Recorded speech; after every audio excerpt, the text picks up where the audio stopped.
Hey, what's the deal, YouTube? It's your girl, Miss Honey.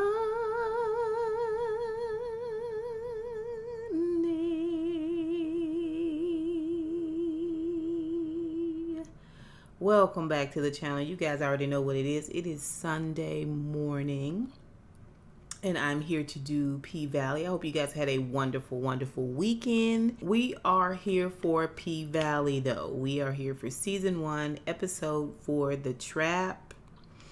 And things are starting to really get good, right? And we are going to jump right into what is going on with Autumn and Andre, because Autumn and Andre have kind of dominated the last 3 episodes. But in this episode, I really feel like this episode was all about Mercedes and, honestly, Mississippi and Lil Murder, right? Like, this, I'm not even gonna say about Clifford, but definitely Mercedes. We're gonna get into that. Mississippi coming into her own, and Lil Murder coming into his own, like literally and figuratively, right? But let's talk about it, okay? Autumn and Andre. Okay, so we get to see Autumn. You know, she's gone down to the Western Union place and gotten all this money, right? This $9,000. Well, it looks like Autumn is taking $9,000 bites out of a larger sum, and she's probably doing 9,000 as opposed to 10,000, because 10,000 is probably going to trigger or flag the person whose money it belongs to, or the bank that it's coming from, of money being siphoned out, right? And I'm not saying it's not her money. I'm just saying I don't think it's her money. I think she knows where this money is being held. She knows where this money is being kept, and she is siphoning it off.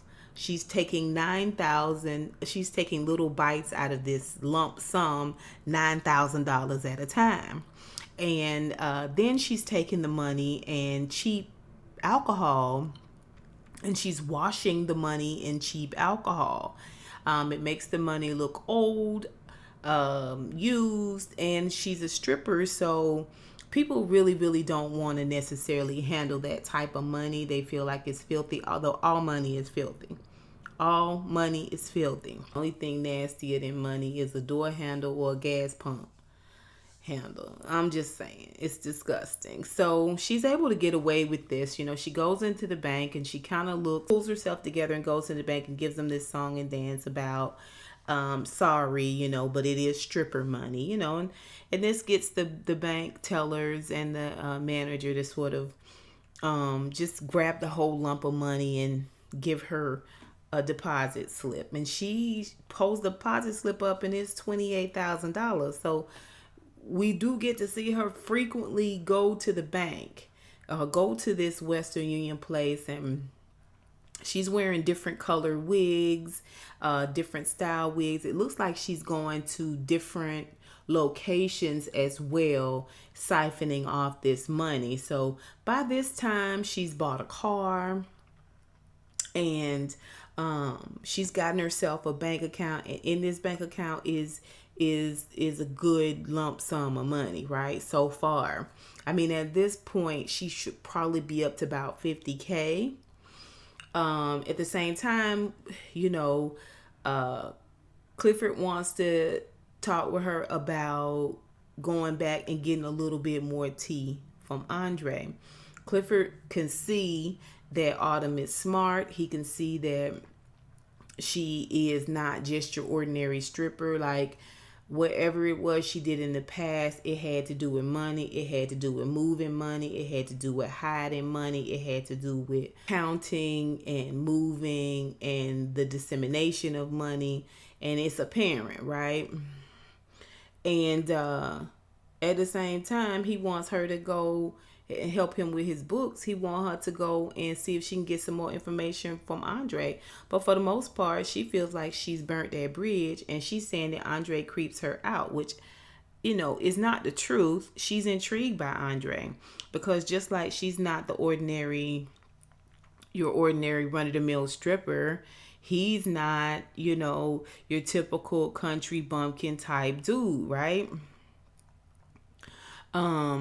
We get to see Andre, and Andre is on a like Zoom call with the individual or the company that is bringing the casino, and he's got Mayor Ruffin there, who is also his godfather, and the assistant. And Andre's giving the pitch, and he's telling them everything is on board.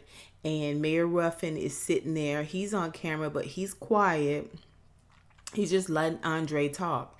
And the guy from the company, the white guy from the company, is like, yeah, it seems like we're on track. It seems like everything's going good. You know, this is going to be great.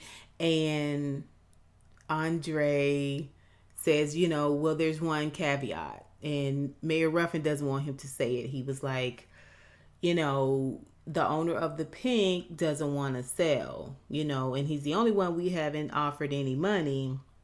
Maybe if we give him some money, we can go ahead and get that property.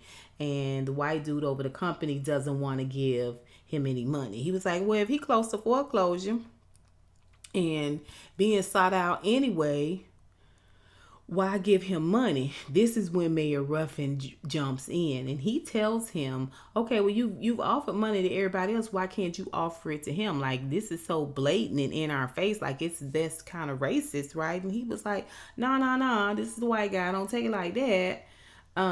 But why? We got a budget. This is the budget that we've allotted to put in, bring in the casino and complete that part that you want, Mayor Ruffin, and it be named after you. So if you want all of these here things, we can't be, you know, giving money to the Pynk to get rid of the Pynk when the Pynk gonna get rid of itself as long as they continue not to pay their bills, right? So Mayor Ruffin concedes because if it's between him, his park, and the Pynk loses every time. Now, Andre assures them it should be all wrapped up in 2 weeks, or Mayor Ruffin assured the white man it should be all wrapped up in 2 weeks. He'll have it all said and done. And then when they get off the call, he sends the assistant away, Mayor Ruffin does, and lays into Andre's behind. Now, I don't know what goes on with the dialogue between Andre and Mayor Ruffin, Isaiah Washington character, but somehow I don't know, it's kind of like Geechee, Gullah.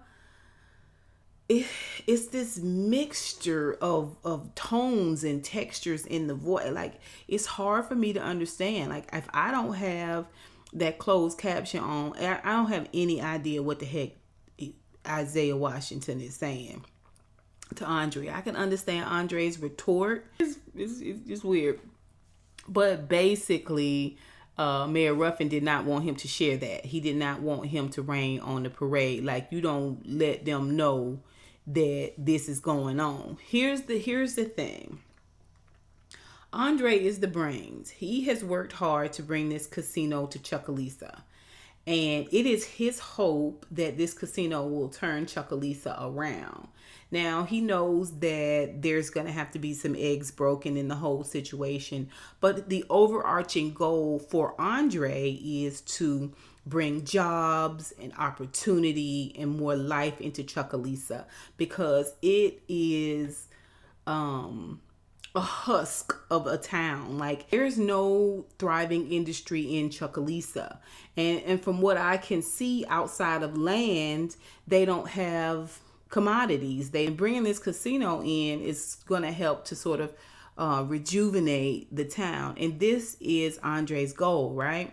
Mayor Ruffin's goal is, when he sees Andre with this idea and the wherewithal and the know-how to bring this casino, he sees it as an opportunity for himself, because he's a taker, he's a devourer, he's a consumer. So he sees Andre's idea, and although he doesn't have the know-how to bring the casino himself, he latches on to Andre's idea and makes it his own. And now, he's siphoning money off for the Kyle boys, and money off for himself for a bar and a park, and the park to be named after him. He doesn't care about the people of Chucalissa. He could care less about them doing well at all. It's really about himself. And he's taking command over Andre and over Andre's idea, over Andre's hard work. And Andre, although he wants to push back, and looks like he does push back, at the same time, whatever relationship that he has built with his godfather is one where the godfather is supreme head. He's the final voice. He's the last signature, right? Like, he is not being disrespectful to God Daddy, at all. So it's kind of crazy. It's kind of weird. Like I said, the dynamics. And Autumn, unlike Andre, Autumn don't have no investment in Chucalissa. She don't have no investment in the Pynk. All she doing is hiding and stacking, right? And then once she gets everything that she needs and can move on, that's what she gonna do. And she not gonna think about the Pynk, and she not gonna think about Chucalissa, and she not gonna think about none of those people. She has zero investment in this city, in this town, right? Andre is the opposite. He grew up here. He knows this town. He's gone away. He's gone to college. He's gotten himself educated and brought this idea back.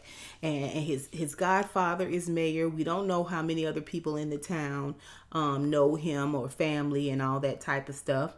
And so he's got a definite investment. Mercedes has got an investment in this town, right? Mississippi, to some extent, I guess, has an investment, as well as Uncle Clifford, of course, and Gidget.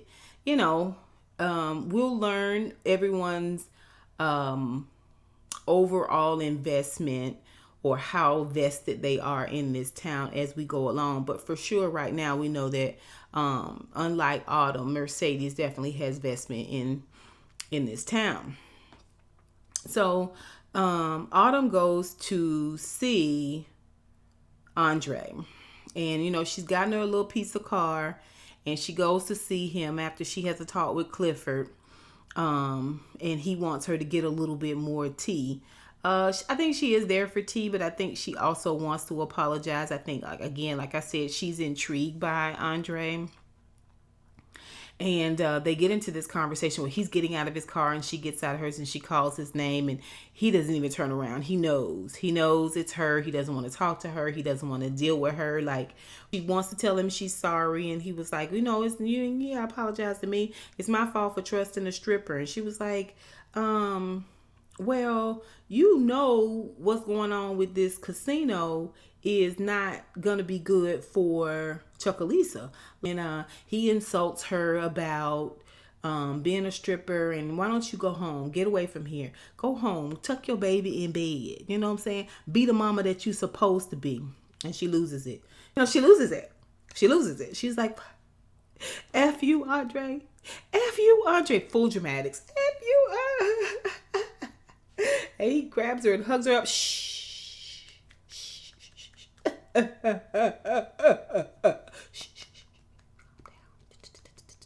You're gonna be okay. Okay. Next thing we know, she waking up. It's early morning. He got a cup of coffee, and he's sitting there watching her. Now she in the bed, fully dressed, on top of the covers and everything. That's the universal sign for nothing happened. Top of the covers, fully dressed, right? Mm-hmm. So, she wakes up and she was like, oh, he's like, coffee. Oh, she was like, oh, were you way over there? He was like, yeah, way over here is where I'm gonna stay. Like you reminded me, I got a wife and everything, and I need to keep it on the up and up and all of that, and everybody need to keep their clothes on and so forth. And he's honest about that, and she looks down and looks up and looks out the window, and she was like, oh, my my my little girl, she's gone. She's gone, Andre. And he was like, oh, I didn't know. I'm so sorry. And she was like, I better get out of here. I better go. She didn't say gone well. She did not say gone well. She did not. She didn't say nothing about where she was at. Andre feel bad. When she walked by, she grabbed his hand and she rubbed his ring and rubbed his ring. He won't apologize. And she said she's a lucky girl. And she walks out. I was like, this is part mind effing. She's partially mind effing him. I think that there's a measure of truth in what she's saying. But like I said, Autumn has zero investment in this town. She has zero investment in the people of this town. She's got so much pain ahead of her, behind her, and a whole lot of road ahead of her. What she doing right now is just to get through this moment, so she should continue to have her hiding spot. Okay, and she continues on her money transfer tour. She continues to go on about her business, collecting this money, keeps her head down. She's focused on this one thing, which is stacking and hiding. Okay, until she can do better. Now, she moves around the club like she wants to learn, and she wants to, she's gonna take some things that she may be able to use in the next town. Just like whatever she was doing before she got there in terms of money and deposits and transfers and large sums, she's brought that to this situation. What she learned at the Pynk and Chuckalisa, she gonna take it to her next situation, right? Okay, so just so we clear, as of right now, Autumn has zero investment in Chuckalisa, in the Pynk, in P Valley, in any of that, right? Let's move forward to Clifford, Mississippi, and Little Murder.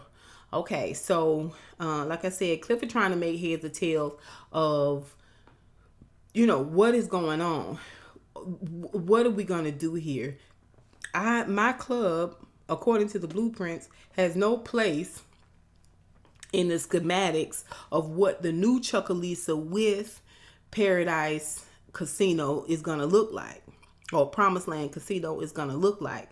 And he needs Autumn to help him figure this out. Like, he knows some things, but he's not really sure, and Autumn got a head for this type of thing. So he wants her to look into the books. He wants her to kind of help him figure it out, and he wants her to go and keep siphoning off this information from Andre. Well, you should have thought about that before you put that blonde wig on and try to show that man that you had Autumn in your pocket, Clifford.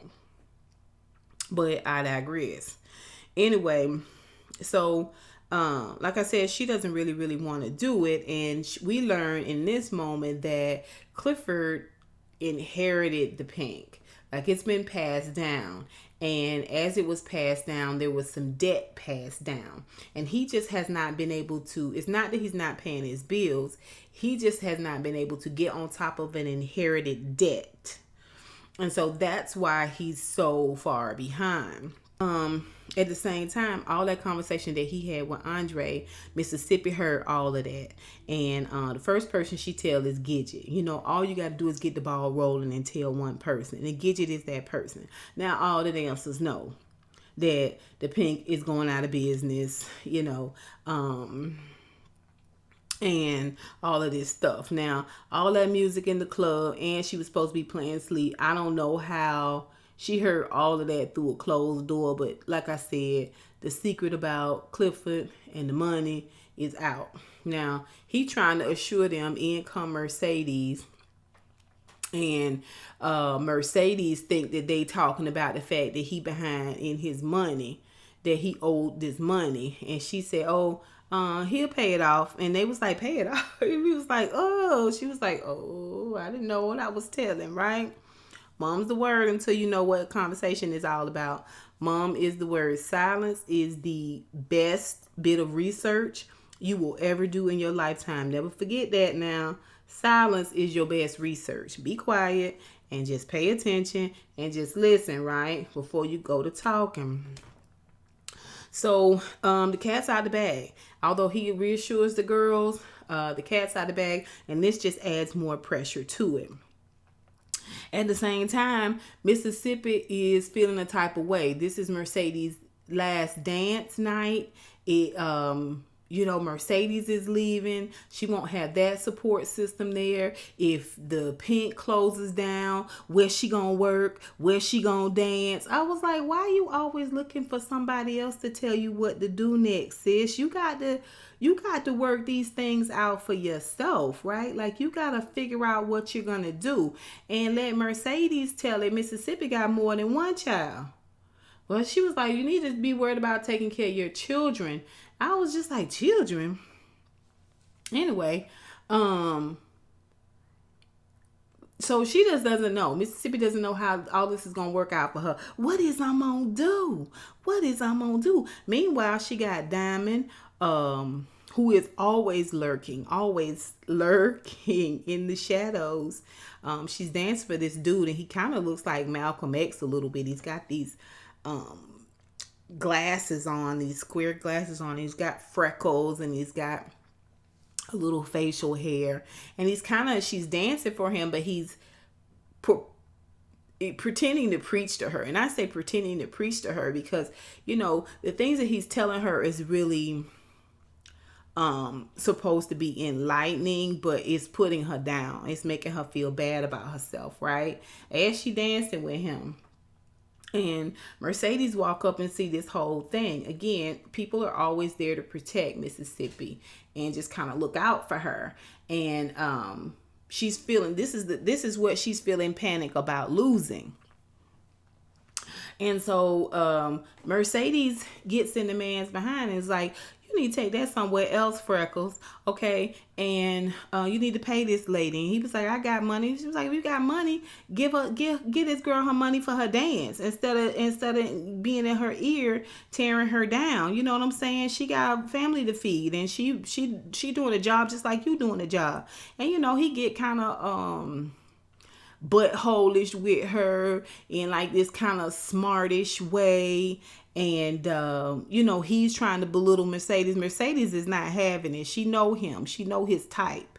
You come in here and act like you better than, and you self-righteous, and you in here looking at TNA just like every other dude up in here. You got money, you broke, get out of here.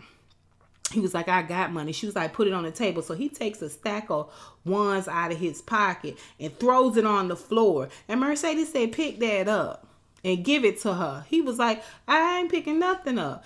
Then Diamond appears out of the blue, and he was like, pick that up, shawty. And the guy was like, I ain't picking Jack up. And then he makes the fatal mistake of standing up. Now he stands up. He just tells Diamond, what you gonna do? If you gonna do something, Ninja, do it. Do it now. Now, it happens so fast. It happens so quick. Diamond took all 4 of his fingers and his one thumb and around this man's neck. Baby, when I tell you, you had all of that chin and jaw up in the skirt. There you go. Oh, okay. You gonna pick it up? You go.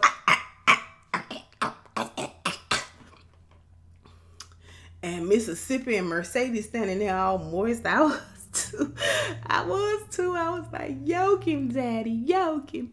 And he let him down, baby. His feet was just kicking in the air. He let him down.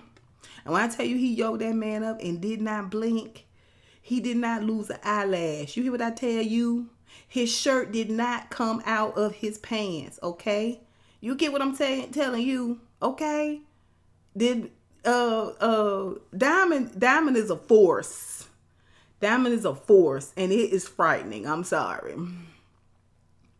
Man got down there and picked that money up and gave it to Mississippi, and she still was feeling bad. Mercedes still had to talk with her. Like her self-esteem is so low. Her ambition is so low. Even with somebody like Diamond, who I have my reservations about, you know, just constantly trying to give her just these little droplets of love. She is so foreign to her. It's so foreign to her. Like, she won't even allow herself to have these moments of triumph where she's being called beautiful. She's being acknowledged for being talented. Like, she just doesn't get it. Later on, when it is supposed to be Mercedes' big night, and Mercedes gets detoured into something else, it is a moment for Mississippi to shine. Like, this whole day, everything that has happened has culminated to this place where she's decided, I have to be brave and I have to be strong and I have to seize the moment. And so she gets an opportunity to go out and dance in lieu of Mercedes. And the crowd is huge. They're all there to see Mercedes. Like I said, Mercedes has been detoured, and she goes out and she does the most amazing dance. And not only does she get all this money thrown at her and all of these accolades, she feels this sense of empowerment. Like, I mean, I may be a stripper, but I'm not going to be an ordinary stripper. I may just be a dancer, but I'm not going to be an ordinary dancer. I'm going to take every opportunity I can to come up and to stack my money. Like, when she got all of that stuff came down and the money came down, and she was like, this is my moment. It was like she won an Oscar or a Grammy or something. Like, it's like the light bulb came on for her. Okay, so let's talk about Murder. So Lil Murder comes into the club, and they just dress like regular Joes from the neighborhood. Like, when he first came, he seemed like a rapper because he was getting out of a Hummer and he had like an entourage, and he's clearly kind of like the lead of the entourage. But this night it's just three dudes, and they walk up, and he says what he has on is Gucci, but I mean, it just looked like outlet clothes to me. And his dudes are like regular. They got like regular haircuts. Like, they just look like regular guys. But he's very focused tonight. And so he goes up to the door to get in. Diamond, you know, is like, why you ninjas think y'all don't have to get in the line? And he was like, I'm VIP tonight. And now, mind you, they making his weed wings, okay, to serve to the people. So I could see why he was saying he VIP. Plus, you know, he got a thing for Clifford. And so Diamond is so disrespectful. Like, he is so disrespectful to him. And he was such a jerk to Murder and his friends. Like, Murder goes in, and, you know, he knows the DJ kid, and he gives the DJ kid his USB port. And he is just like, you know, the SD stick. And he is just like, I'm not playing this. The guy's like, I'm not playing this for Mercedes. You know, last time this happened, I got in a lot of trouble. He was like, just do it. Just do it. Just play it. Like, you know, I've taken everybody's advice and I got this down pat. Like, this is going to be banging. Like, you know, he's very self-assured. He's very focused. And so later on, we get to see Mercedes is in the VIP with Mine. Y'all remember Mine with the ankle bracelet? The Mountain. Mine the Mountain. And he's sitting down with his entourage, and they in the VIP, and they got drinks, and he got an eye for Mercedes. It's kind of weird because it's not like you getting any backstory on that situation. She clearly thinks he's cute. He clearly thinks she's pretty. I don't know if, you know, they had some history. They always just kind of liked each other, and he was always in jail. We don't know the story between Mine and Mercedes. But Murder is just going in to say, we're going to miss you around here, and it's a good night. But apparently you don't just walk up on a pack of people. A pack of dudes, especially if they've got a history of being in the penitentiary, you know. So when he walked up, they was like, click, click, click, click, you know, like, you announce yourself, better break yourself, fool, right? And Mercedes like, everybody just calm down, everybody just breathe. See Murder, speak your piece. And he was like, we love you, Mercedes. It's going to be your last night. Thank you for everything you brought to us and yada, yada, yada. And make it count and you're going to do great and have good luck and yada, yada, yada. You know, he tenderhearted. He's the thug who cares, right? Mine don't want to let it go because apparently, even though Chuckalisa is big as a gnat's ass, is only as big as a gnat's ass. For some reason, they have split that up. Okay, and see, Murder's people are from one part of the gnat's ass, and Maine's people are from another part of the gnat's ass, and them two parts of asses don't get along apparently. And so Maine shouts out this insult to Murder. And it was like a slight, you know what I'm saying? You such and such heel, brothers don't know is this or is that or something. It was an insult. Well, evidently Murder went back and told his boy, right? And his boy was revved up, like he wanted the three of them to go over there. I was like, did y'all see Maine stand up? Y'all don't want to fight with Maine. He is literally a mountain. Like, y'all gonna have to get some rope and climb up there to even punch him out, right? Like, he's you know what I'm saying? He's a massive, massive man, right? But his boy is hype and he want to get at it, and he don't understand why Murder is so quiet and so calm about it. Like, why you not hyped up about it? And he was like, man, calm down. Why are you so upset about it? Like, let it go. Because right now, he just want to hear his song roll through that club so that he can see the reaction, and that reaction can give him some idea of if it's banging, if it's hitting. Like, it's gonna be everything if this club just goes up for this song, right? And this is where Murder's focus is. It's getting this song played and hearing it and seeing the reaction of the patrons. This is the largest crowd because it's supposed to be Mercedes' last night. Like, this is everything. Well, his friend don't want to hear that. And he was like, dude, Murder was like, calm down. Like, I don't understand why you acting like this. And he was like, you acting like a punk. And he was like, punk? He was like, yeah. No, Murder was like, you being a punk right now. He was like, oh no, you the punk. And what I hear, you definitely the punk. Man, when I tell you Murder lost it. And got to knocking his own friend out. And then got him down on the stage where the strippers strip and busting him. It looked like a real fight. It did not look like a stage made for TV fight. It looked like a real fight. Like, he meant that joker. And I don't know who the actor that plays Murder is, but it looked like he took some childhood pain and things like that and just put it all into them punches. Like, that joker looked for real. So they diamond him up and his boys up and throw them out. And Murder still can't bring himself to leave the property line. So he's sitting on the side of the building, squat down on the ground, sitting on like a milk crate or something, smoking a Newport, crying. I mean, weeping.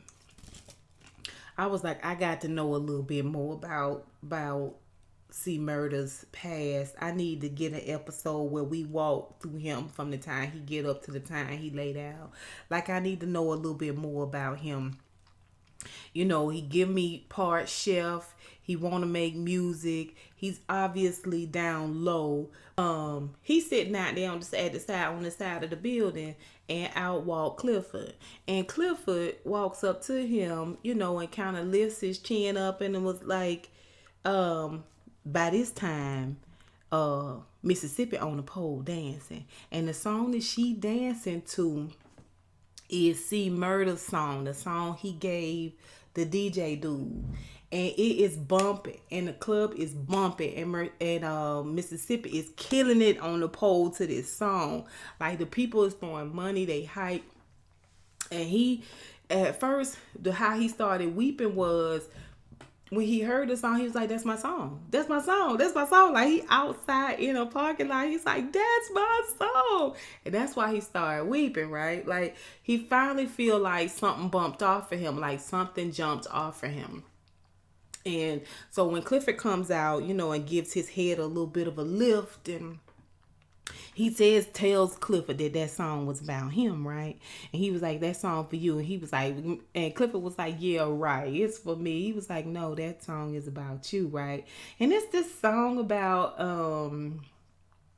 like money first, nothing comes before money, money then love, but anyway, something like that. And so Clifford said, that song about me. He was like, yeah, I wrote that song about you. He said, prove it. So they go into like an alternate building somewhere, child. I don't know where this was, but it was like the red light district in that room. And child, it was dark shadows and red lights, and it was all very, very gutter. And they got to kissing and, rolling around and throwing each other around. You know how they like to do. And, it wasn't pretty. It wasn't pretty. Like, it wasn't pretty. It wasn't romantic. It wasn't idyllic. It wasn't fantasy. It was the doggy style. You know what I'm saying? And y'all know, I mean, for as great as it feels, the doggy style is what it is. You know what I'm saying? It's hunching and humping and grunting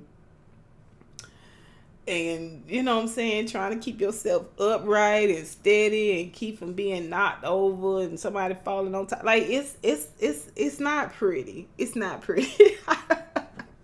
It just wasn't romantic. It wasn't romantic even in the slightest. But the doggy style never is. Everybody has a great time, honey, but it ain't pretty. It ain't pretty, right?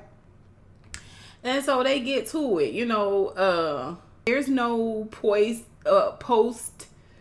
coitus cuddle and soft talk. Like I said, it was nothing romantic about it at all, right? I mean, Clifford wasn't even giving us soft, It was none of that. It was just like, yeah, ooh, yeah, ooh. Let's talk about Mercedes. Mercedes knows from the time she gets up that morning, is tidying up her house, and she's sitting in the room that she prepared for her daughter, Tarika. Because we learned that Tarika has been over to Mercedes' house, has visited with Mercedes, so they're aware of each other. And she is getting herself ready for the day. Remember, her mama told her to come and pick up the check that next morning. And it's from that moment, from that first phone call when she gets her mom's voicemail, that she knows. I think she knows that she's not going to get this money. She's not going to get this money. Okay. And at this moment, we see that she's called her mama now 3 times and gotten the voicemail. Meanwhile, her mom is in the drive-thru at the bank, and she is singing and in this sort of la-la land where she is really, really singing. And a homeless man comes by and throws a dime in the window. And she was like, well, no, take your money back. He was like, no, with a voice like that. I was like, voice like what? Voice like what? What is y'all talking about? And she comes to herself and off of her eyelash once again pulls this white feather. I was like, why do you always have feathers? Like, is your pillows, you need new pillows? Like, what's going on? And, she has this idea once she sees the feather, and she closes the account and gets all the money out. And it's like $20,000, 137 cents, like something like that. So she looks at the check, and again, we think, oh, okay, well, she's got the money at least, right? Because I thought the pastor had the money and was absconding with it. I thought maybe she was taking the money from Mercedes and telling Mercedes she was giving it to the church, but she wasn't. I don't really know what's going on with the 20 grand. I think it started out as one storyline, but now we're seeing it's something else. It's morphing into something else. So then she goes to church, and now Mercedes is calling her through all of this the whole day. Like I said, when Mercedes got up that morning from that first phone call when her mama did not answer, she knew something was going on with that money. She knew she wasn't getting that money, but she would not allow herself to go there. She knew it. She knew it because this your mama. This your mama, and she has shown you every day of your life. She has shown you that she is all about self and that you don't matter, that you are just a commodity, a possession to be sold and to be doled out and to be mistreated and to be suppressed, and take all of her anger and dump it on your shoulders, right? Like, she been clipping your wings since she realized you had wings. But Mercedes is not allowing herself to think along these lines. She's not doing it. She knows it. It's there. It's in the back of her mind, and it is screaming at her. But she is like, no, it's my last dance. I need this. She's meeting with the lady about the building. And even though this lady is sort of looking down on her for starting a studio, and the people in this town can barely afford to keep, food in their mouths, how they going to give you $200 and something a month to keep their daughters in dance classes and stuff? Like, you need to rethink this. Same thing I said.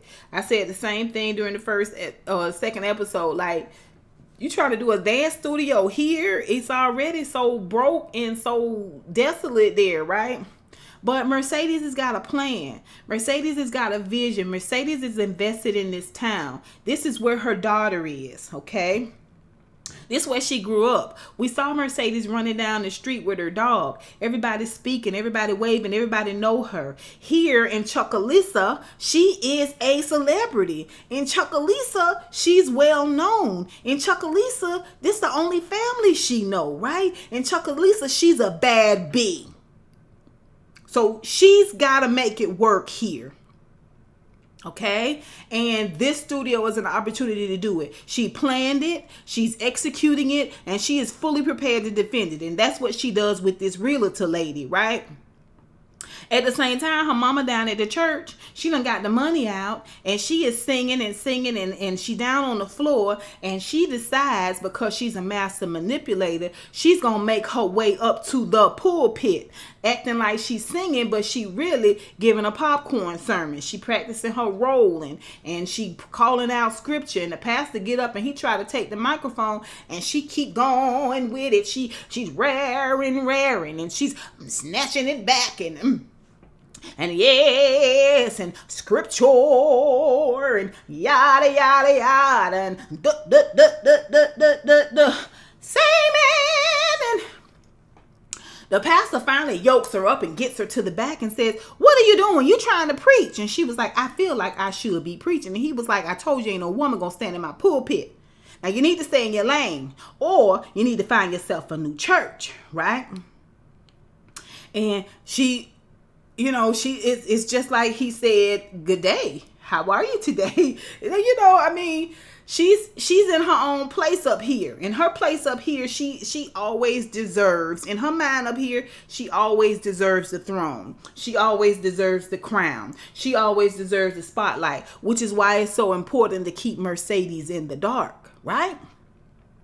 So Mercedes is getting ready for her dance. Like I said, she knows. It's a part of her that knows. But that's the child in her. That child in her is hoping against hope that mama is going to do what's right.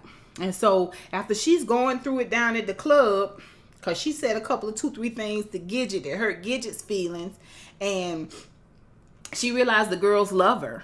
The girls have decorated her locker. They've gotten her a really beautiful outfit to dance in for her last night. The crowd is bumping. This is everything she had built it up to be. It is her last dance. It is her last night. And she just knows. Now, she's already gotten a text that let her know if she don't have that check by midnight, that the realtor got another person, that got other people that want to get this building.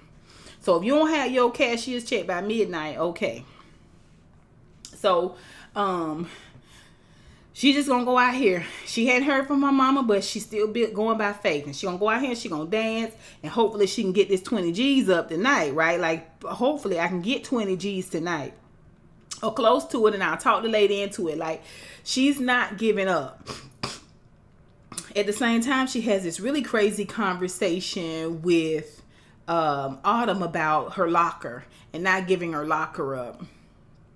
And she's telling Autumn, you know, you gotta check all the exits and build yourself a window in case you can't go out the door. And Autumn was like, don't you mean build yourself a door in case you can't go out the window? And she was like, I said what I said. And Autumn was like, okay, well, make sure you don't scratch yourself climbing back in that broken window, right? I was like, oh, At the same time, she going to meet she think she going to meet her mama. I think that was her mama that was on the phone. And she was like, oh no, don't come down to the club. I'll meet you down to the Kroger, right next to the Kroger. So she heads on down to the Kroger. And there is the realtor lady standing out there. And the realtor lady was like, I'm sorry, you're too late. I just sold the building to somebody else. I just took somebody else's check. I was like, y'all ain't got no closing costs, nothing. Like, what y'all doing? Like, no lawyers, no paperwork. What are we doing? Anyway, she's like, oh, no, my mama be here in a minute. Meanwhile, her mama in the building. And she was like, no. This person has already put their earnest money down. It's too late. She was like, no, my mama's coming. I was like, okay, Mercedes, come into the reality. Come into the light, darling. Come into the light. Now, we can't hide our head any longer in the sand. And child, her mama walked out of there. And she said, mama. And the realtor's like, this your mama? She was like, yeah, that's my mama. She was like, the realtor lady was like, oh, let me get the heck on and get my check and get the heck on, right? And she said, mama, did you pay for me? Like, did you get a lady the money for me? Like she will not let it go. She will not let it go. Even though deep down inside, I know inside it is screaming. She is screaming. So she talking over the sound of her inner man screaming. I just know it.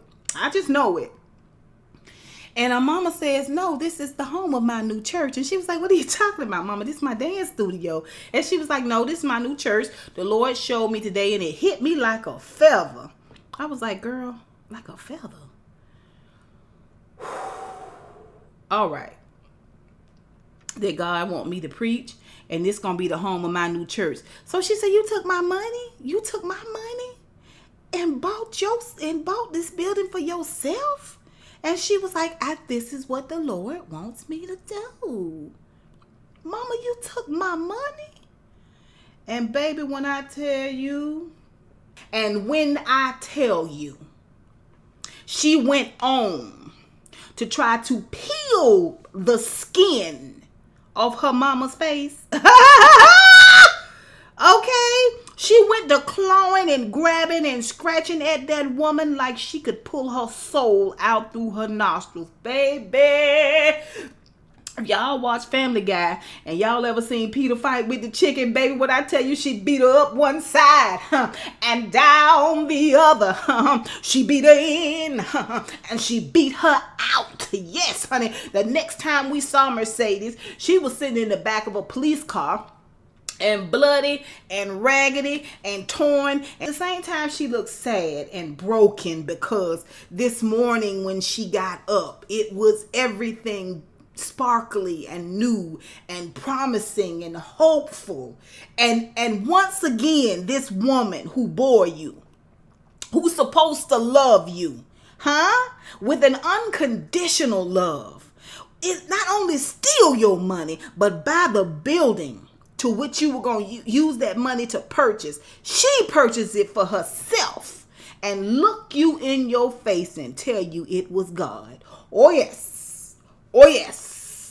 Patrice earned every bit of that butt whooping. Now, truth be told, makeup wise, it kind of looked like Patrice kicked Mercedes behind because Patrice didn't look as bad. But in my mind, she drugged Patrice up and down that sidewalk till her knees was bloody red. Y'all tell me what you think. Y'all put it down below. Listen, I know this video is a little long. I get it. But it's not a lot of episodes in this season. And I want us to really talk about these characters. It's not just about the T and the A of a thing. It is about how these characters operate individually, their stories, and what the true story is, because it seemed like it would be about Autumn.